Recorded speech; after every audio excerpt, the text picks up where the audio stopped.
So I was thinking about just recently my dad had passed away, and shortly after that, my aunt, my mom's sister, her mother passed away.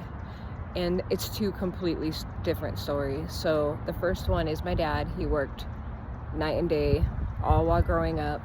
We had nothing. He had no 401k, nothing in savings other than I think his $800 left of his Social Security, and basically we let the bills keep running out of that account until it was at a zero. My mom's on Social Security. She gets less than him. They both live with me. Call us the sandwich generations because I feel like it at times, being squished. So I was taking care of my parents, and then my dad got sick and couldn't work anymore. Well, anyway, he passed away, and when he passed away, they had nothing. They had absolutely nothing. When he was in bed, I knew he was going to pass away. One of my friends, thankfully, and this is what I want to do for other people, said, hey, you should look into life insurance. And I was like, there's no way. There's no way a life insurance company would approve my dad who's going to die sometime soon. The doctors told us 6 months, and so that's what I was thinking in my mind was the 6 month. But if not that, he was stuck in a bed, confined, couldn't move, couldn't walk, could only feed himself. So I was like, at the most, look at per ChatGPT, he had 3 to 5 years. And I was like, there's no way a life insurance would approve that. And sure enough, I reached out to her friend that she was like, hey, I have somebody who gave my dad life insurance. I reached out to them, and they approve. It is amazing. They even approve people that have cancer, like death sentences, and I don't understand why. Somebody said it's because it's a group policy, so like people are all pitching in for this one thing. It's not just one transactional. It's not you and them. It's many transactions to them, so they have the funds to be able to do that, to take the risk. Anyway, so when they're earning interest off your money right away where you're not. The policy I got for my dad was $25,000. My mom, when my dad passed away, that's all she had. That's literally all she had, was that $25,000 plan. And she was able to buy a car. It's an Infiniti. My aunt sold it to her for $7,000. She didn't have a car before that. My dad's car couldn't go over 40 miles per hour because it would shake because of the motor mounts, and it just wasn't worth fixing. He's had it for like 14 years, one of those cars. And so she couldn't drive around in that. The AC didn't work. It's hot. Yeah, it just wasn't working out. So she never went anywhere. She would just stay home because she didn't have a vehicle to drive. So now she has a nice Infiniti. She is dating, even though it's been 4 to 5 weeks since my dad passed away. She's able to go date now because he's been sick for 4 to 5 years, right in the bed since COVID. So those are all things that she wouldn't have. She would be at home with that same car, doing nothing, and have no... Do you know how happy she was to know that she had that $25,000?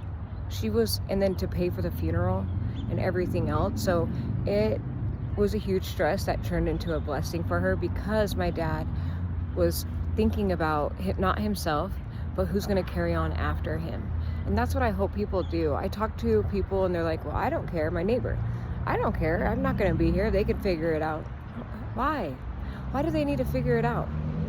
Most of the time, I know the policy for my dad was $200 a month. Yeah, he didn't have $200 a month. So he had to stop eating out as much. He had to remove Netflix. I remember he used to drink soda. He had to stop drinking soda to pay for that $200. But it worked out.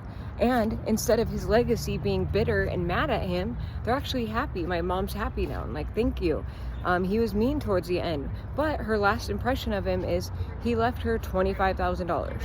So what impression do you want to leave your loved ones? And that's kind of what I've been talking to myself about and telling myself, like, this is why I want to do this, for that reason, so that I can help people realize there's 2 different stories. Which story are you going to run?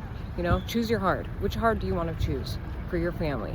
And then the second story is my aunt. Her mother passed away shortly after that. She had millions of dollars. She got Alzheimer's, and she had to go to a home.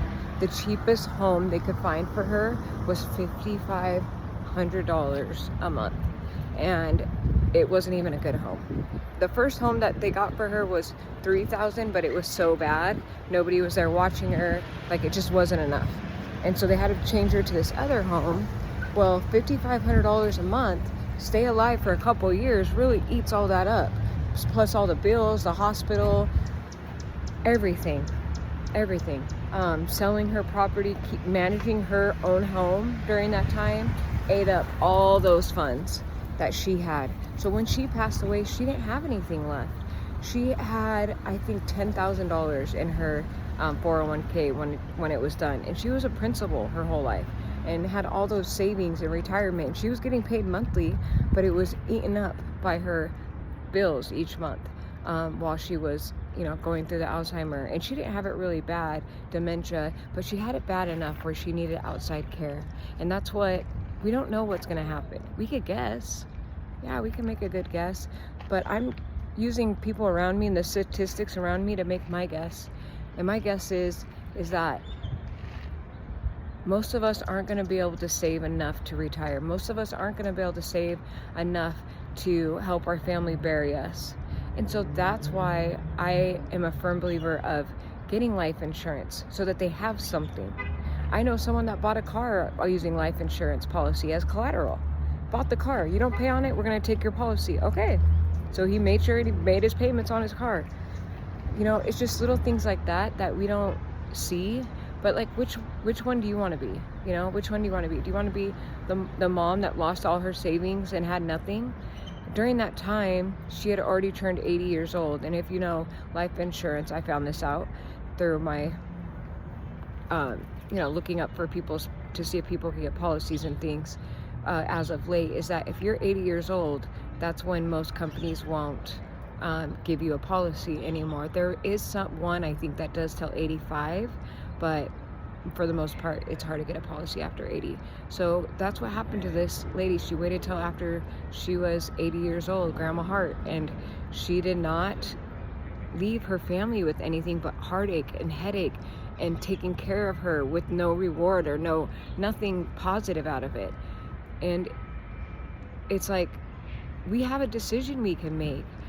And no one wants to spend money on something they can't use. We want that gratification right now. Like right now. The thing is if you do it for somebody might do it for you. And so that's what I ask myself all the time. It's like, okay, I have life insurance on myself. Now who can I get life insurance on that can benefit me? And I have life insurance policies on my mom, on my mother-in-law.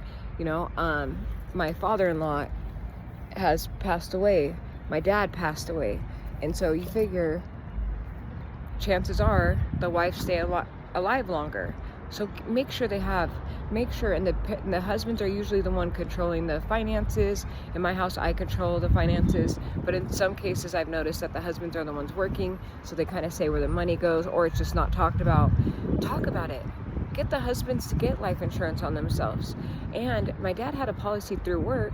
Well, when he couldn't work anymore, and then he went on short-term disability, went on long-term disability, we went to the life insurance company, because that's what they told him his whole time working. Oh, they'll let you pick it up if you ever get laid off or you have to quit. You can continue paying for the life insurance that you had through work.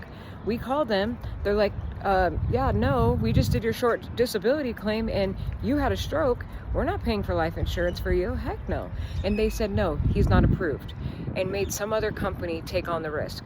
And that's, if you have it through work, what's your chances of keeping that job if you get sick? What's your chance of keeping that job if you're retired? And then going to find, because they all report to each other, and then it's on, they pull your hospital records, and then finding life insurance after that. Don't wait. Don't wait. If you wait, you're going to be paying more, which you would pay more than if you got a policy right now for $50 a month and paid for that for the next 20-30 years, and then, or you wait 20 years and get a policy at $250 a month.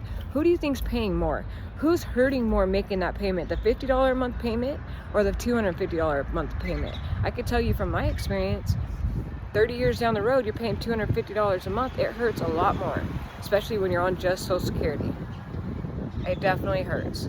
So the $50 a month payment, not so much. And you have cash value being built up during that time that you can use. The other thing that came up is I told my life insurance agent. I was like, hey, what if my mom lives past 12 and a half years? You know, even though she has kidney failure, ChatGPT said she has 3 to 5 years. I'm like, my mom has been losing weight. We go to the gym every day. I take her to the gym. We've been eating healthy and salads and all the things. And I'm like, what if she lives longer? Because her kidneys, you know, they can heal themselves. And she said, so once you hit the mark of the $25,000, that's what my policy is, you could do a surrender and take that money out. And so either way, worst case, you got yourself a savings account. Now, I did take a second policy out on my dad. I took it out 13 months before he passed away. It was with Gerber. I paid $250 a month. The total came that I had paid them for 13 months was over $2,000. I got a check in the mail within 2 weeks of my dad passing away. Didn't have to send them a death certificate or anything because it was under 2 years. They sent me a check for $4,100. So in 13 months, I made more than my 401k did in the stock market. That's when I was like, okay, what is this? I gotta sell it. I have to. Like, how can I not? I'm middle class.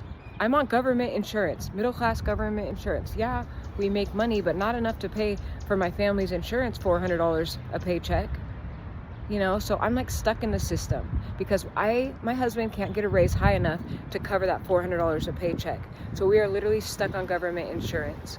And being middle class, my only hope, my only option at this point for wealth is through getting life insurance policies on people that we know you can't live forever. You just can't. So get your life insurance policy. Email me at aveerush, aveerush.com. It's in my bio. Email me. I can help you. We can look at all your finances. I have a CPA that is so good. Oh my gosh, bless his heart. He retired, sold his company, and he was like, I'm so bored after 5 months. So then he started again, and I begged him, please, can you help me? He is one of those CPAs that since he retired and came back, he is not helping anybody that has 250,000 or more. If you know, you know. If you reached out to a financial planner, I did when I first started my family, when all my kids were little, and the first thing they ask is, how much money do you have in savings? How much money can you invest? And if it's not $250,000, they will not talk to you. They won't. Try it. Let me know. If they talk to you, they're probably not that good at what they're doing. But I even hit up Ramsey Solutions. You have to have $250,000 for them to talk to you, or they charge you. So I said, nope, because they're not going to make anything off you. That's why and he told me that. He was like, it's not worth it. I don't make anything off people under 250. Now he's retired. He sold his company, has millions and millions of dollars. He had like 30 something agents, he said, in his company when he sold it. He sold it right after COVID because he was like, I need to settle down. He hated it. He did not want to settle down. So he's restarting, and he's only helping people because he doesn't want a conflict of interest. He loves the guy that bought his company. It's his friend. And he's only helping people that have less than $250,000. That's it. And he is so smart. Can you imagine talking to somebody that's been doing this for 40 plus years? I think maybe even 50 years. I know at least 40. He knows everything about anything. And I asked him, what do you have? Because I hate when people try to sell you something and they don't use it themselves. Like, why are you trying to sell me something you don't have? So not every product's for everybody, I understand that. But have something, right? And he uses everything that he sells. So he has annuities because later on he moved his stuff out of the stock market. He said he has a little bit of stocks, but not much. Because he doesn't want the growth. He just wants to keep where he's at and ride the ship till it sells, you know? So anyway, I definitely want you guys to reach out to me if this at all interests you, or if you want to see where you stand, or you want to get a roadmap to where you can go. I will help you as much as I possibly can. And if I can't help you, I know people that can. You don't have to go to a networking thing. You don't have to pay a mentor, anything like that. I can help you. You don't pay for anything because I don't have anything to sell you.